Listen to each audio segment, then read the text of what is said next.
The flagship of Russia's Black Sea Fleet, the Soviet-era guided missile destroyer Moskva, was taken out yesterday after Ukraine shot it with 2 anti-ship cruise missiles.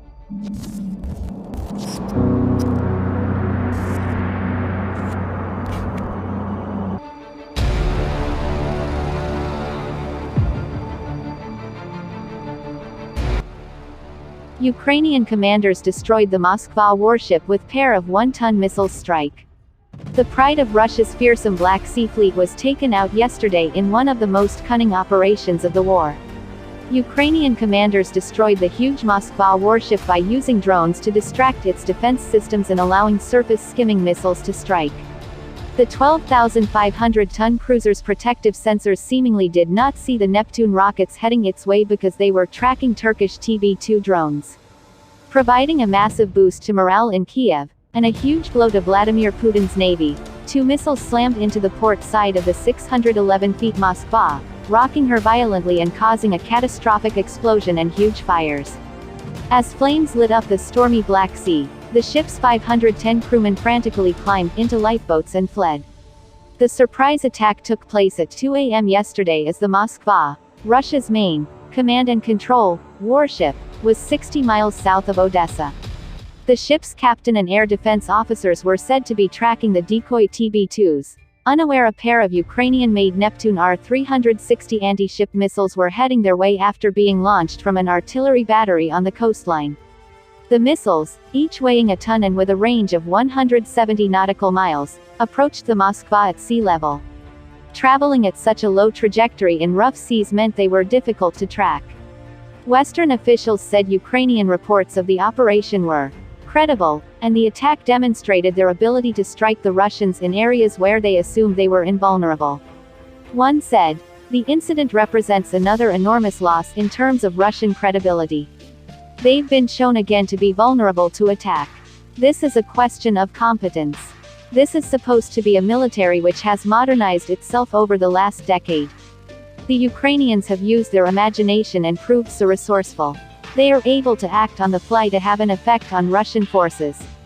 Western officials also dismissed Russia's excuses for the incident, after Moscow officials suggested there had merely been a fire aboard the Moskva, which led to the explosion of a large amount of ammunition.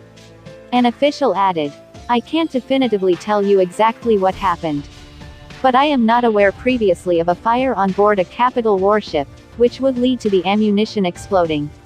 After the attack, the aging cruiser, which first put to sea in 1979, was initially towed towards Crimea. U.S. intelligence said it was still on fire. It was expected to be written off as Russian shipyards are unable to operate because of international sanctions. But last night the Russian Defense Ministry said the Moskva had in fact sunk, while being towed in a storm, the state news agency TASS reported.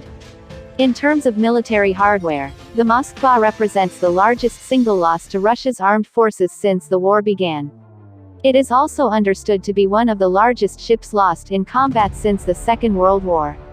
Her elimination is also highly symbolic for Ukraine, following an incident on day 1 of the war which summed up the David and Goliath struggle.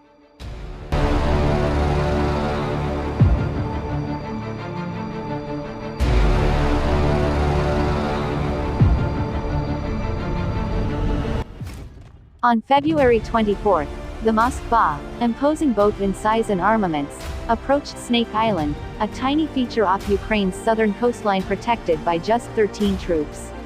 When her captain demanded their surrender and threatened to bomb their positions if they did not put down their weapons, the Ukrainians famously radioed back, "Russian warship, go yourself."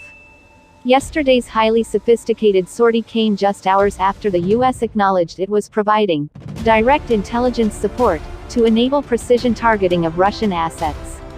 It was also the culmination of a lengthy intelligence gathering operation which revealed the ship was operating in what sources described as predictable patterns in the northwest Black Sea and often without escorts. It is customary for large cruisers, in particular flagships, to be accompanied by frigates which provide a protective screen. But perhaps because they assumed they could operate with impunity, Russian commanders neglected to guard the Moskva.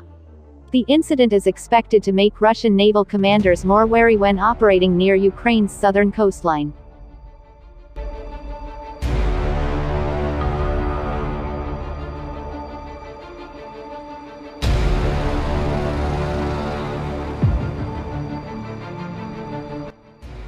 Ukraine designed and produced the Neptune missiles used in the attack.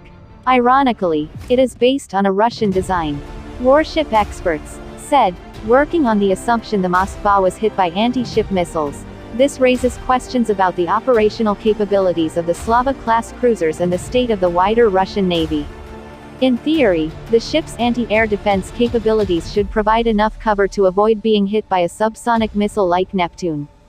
If the third largest surface vessel in the fleet, behind the Admiral Kuznetsov and the Peter Veliky, is lacking these capabilities, what else is it lacking? The Russians have confirmed that there has been an ammunition explosion on board the ship following a fire and the crew abandoned ship and was evacuated.